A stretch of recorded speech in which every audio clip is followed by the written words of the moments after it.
Hello students, हम पढ़ रहे हैं chapter magnetic effects of electric current, विद्युत धारा के चुंबकीय प्रभाव। लास्ट वीडियो में हमने पढ़ा था इलेक्ट्रोमैग्नेटिक इंडक्शन यानी वैद्युत चुंबकीय प्रेरण। आज हम यहीं से आगे कंटिन्यू करेंगे। आप जानते हैं इलेक्ट्रिसिटी का हमारे डेली लाइफ में कितना इम्पोर्टेंस है। घरों पर TV, fridge, bulb, washing machine, fan etcetera ये सारे बिजली की सहायता से ही चलते हैं। और अगर हम इंडस्ट्रीज़ की बात करें तो वहाँ पर जो भी मशीन चलती है वो भी सारी विद्युत की सहायता से ही चलती हैं। इलेक्ट्रिसिटी का एक बहुत इम्पॉर्टेंट रोल है हमारी लाइफ में। तो आज हम ये जानने का प्रयास करेंगे कि आखिरकार ये इलेक्ट्रिसिटी बनती कैसे है। विभिन्न प्रकार के ऊर्जा संयंत्र जैसे जल विद्युत ऊर्जा संयंत्र, नाभिकीय ऊर्जा संयंत्र या तापीय ऊर्जा संयंत्र में विद्युत जनित्र द्वारा विद्युत का उत्पादन किया जाता है। Electric generator is used to produce electricity at various power stations like hydro power station, nuclear power station and thermal power station. बच्चों, आपने देखा होगा कि अगर घर पर या शॉप पर कहीं अगर इलेक्ट्रिसिटी नहीं है फिर भी वहाँ पे इलेक्ट्रिसिटी रिस्टोर कर दी जाती है। वो की जाती है एक मिनी जनरेटर की सहायता से। ऐसे मिनी जनरेटर्स ज़्यादातर डीजल पर काम करते हैं। इलेक्ट्रिक जनरेटर एक ऐसा डिवाइस है which works on the principle of electromagnetic induction. मतलब कि कोई विद्युत जनित्र वैद्युत चुंबकीय प्रेरण के सिद्धांत पर कार्य करता है। जनरेटर इलेक्ट्रिसिटी प्रोड्यूस करने के लिए यूज़ हो रहा है। Means generator is a device that converts mechanical energy into electrical energy. विद्युत जनित्र यांत्रिक ऊर्जा को विद्युत ऊर्जा में परिवर्तित कर देता है। मतलब कि ऊर्जा को बनाने के लिए हमें ऊर्जा की आवश्यकता है। ऊर्जा ना तो बनाई जा सकती है ना नष्ट की जा सकती है। यह केवल एक रूप से दूसरे रूप में परिवर्तित की जा सकती है। इसे हम ऊर्जा संरक्षण का नियम कहते हैं। किसी जनरेटर में एक रोटेटिंग रेक्टेंगुलर कॉइल होती है। मीन्स घूर्णी आयताकार कुंडली होती है जिसे कि परमानेंट मैग्नेट्स के बीच प्लेस किया जाता है। इस आयताकार कुंडली को दो वलय यानी रिंग्स R1 और R2 से जोड़ा गया है। इन रिंग्स पर ब्रश B1 और B2 रिस्पेक्टिवली लगाए गए हैं। रिंग्स का जो आंतरिक सिरा होता है वो दोनों का इंसुलेटेड बनाया गया होता है। जो दो ब्रशेस B1 और B2 है वो रिंग्स के साथ इस तरह से जुड़ी होती हैं कि वो रिंग्स से दूर भी नहीं रहती और उनके मोशन को वो स्टॉप भी नहीं करती हैं। मतलब उसमें अड़चन उत्पन्न नहीं करती है। The two rings R1 and R2 are internally attached to an axle। मतलब कि वो एक डोरी से जुड़े होते हैं और यही एक्सेल है जो कि रोटेट किया जाता है किसी यांत्रिक माध्यम द्वारा।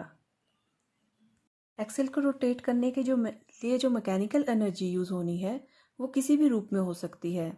वो energy from the flowing water भी हो सकती है या किसी विंड मिल की एनर्जी भी हो सकती है या पानी को गर्म करके भाप में परिवर्तित किया जाता है और फिर उस स्टीम को एक हाई वेलोसिटी पे टरबाइन को रोटेट करने के लिए यूज़ किया जाता है।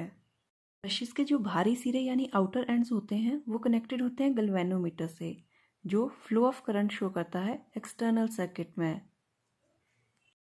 अब जब ये रेक्टेंगुलर कॉइल रोटेट करेगी तो जो मैग्नेट्स की मैग्नेटिक फील्ड है उसके कारण इस कॉइल में करंट इंड्यूस हो जाएगा।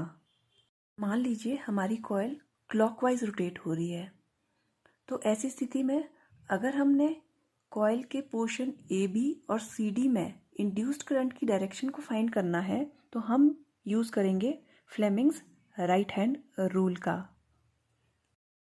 कॉइल के रोटेशन के समय अगर कॉइल की भुजा AB ऊपर है तो जाहिर सी बात है कि भुजा CD उस समय नीचे की ओर चली जाएगी। जब भुजा AB ऊपर की ओर आती है तो उस समय उसमें जो इंड्यूस्ड करंट है यानी विद्युत धारा की दिशा अंदर की ओर हो जाती है और उसी समय पर CD भुजा नीचे की ओर जाएगी और उसमें विद्युत धारा की दिशा बाहर की ओर हो जाएगी। इस प्रकार प्रेरित विद्युत धारा A, B, C, D इस डायरेक्शन में मूव होगी। इसका अर्थ यह हुआ कि बाहरी परिपथ में विद्युत धारा प्रवाहित होने की दिशा B2 से B1 की ओर होगी। अर्धघूर्णन के पश्चात भुजा CD ऊपर की ओर तथा भुजा AB नीचे की ओर जाने लगती है। After half rotation, arm CD starts moving up and AB moving down. अब दोनों भुजाओं में इंड्यूस्ड इलेक्ट्रिक करंट की जो डायरेक्शन है वो भी ऑपोजिट हो जाती है। मतलब कि अब जो करंट फ्लो कर रहा है वो फ्लो कर रहा है DCBA की डायरेक्शन में। अब एक्सटर्नल सर्किट में भी जो करंट का डायरेक्शन है वो B1 से B2 की ओर हो जाता है। मतलब कि अब हर आधे घूर्णन के बाद कॉइल्स की आर्म में पोलैरिटी चेंज हो रही है। जो कुंडली है उसकी भुजाओं में विद्युत धारा की ध्रुवता परिवर्तित हो रही है। ऐसी विद्युत धारा जो समान काल अंतरालों के पश्चात अपनी दिशा में परिवर्तन कर लेती है उसे प्रत्यवर्ती धारा कहते हैं और विद्युत उत्पन्न करने की इस युक्ति को प्रत्यवर्ती विद्युत धारा जनित्र कहा जाता है। Such a current which changes direction after equal intervals of time is called an alternating current and the device is called an AC generator. अब इस AC जनरेटर की तरह ही एक और जनरेटर भी होता है जिसे हम DC जनरेटर कहते हैं। AC जनरेटर और DC जनरेटर में सबसे जो मेन डिफरेंस है वो ये है कि जनरेटर जो AC होता है उसमें विद्युत धारा की जो दिशा है वो परिवर्तित होती रहती है, लेकिन जो दिश धारा बनाता है जनरेटर उसमें समय के साथ दिशा में परिवर्तन नहीं होता है इलेक्ट्रिक करंट में।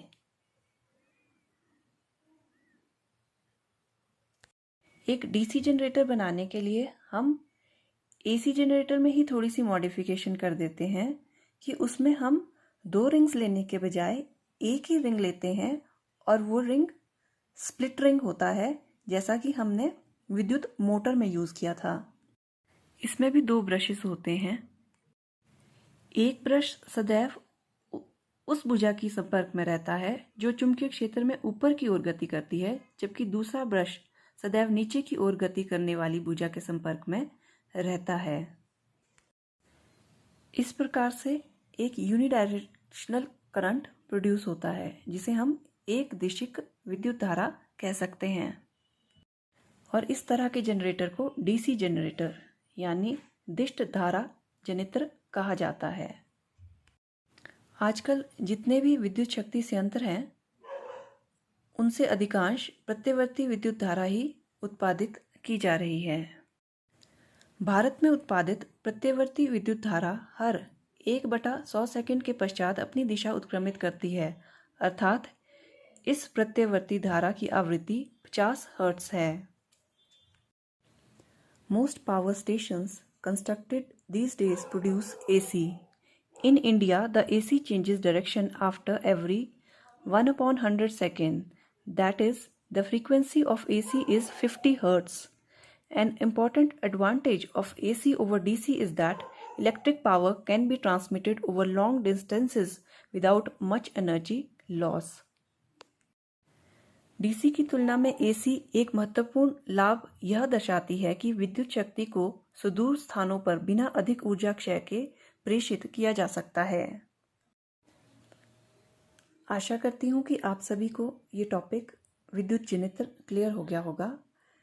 नेक्स्ट वीडियो में मिलेंगे एक नए टॉपिक के साथ। Thank you children.